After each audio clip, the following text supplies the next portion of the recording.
Looking for a fun, fall-themed art project that your elementary students will love? How about one with an apple theme that'll turn your hallway bulletin board into a masterpiece? Sounds amazing, right?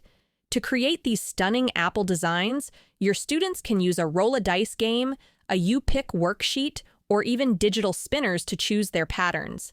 And the best part? No need for fancy supplies. All you need is drawing paper, markers, and a thin paintbrush.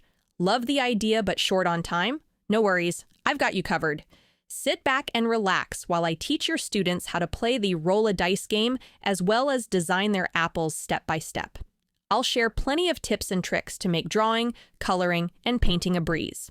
This fall art project includes a step-by-step demonstration video for your students, a printable handout, perfect for substitute teachers, a PowerPoint that guides them through every step, and 2 engaging writing prompts to tie everything together. Be sure to click on the preview button to see everything included, and if you have any questions, feel free to reach out.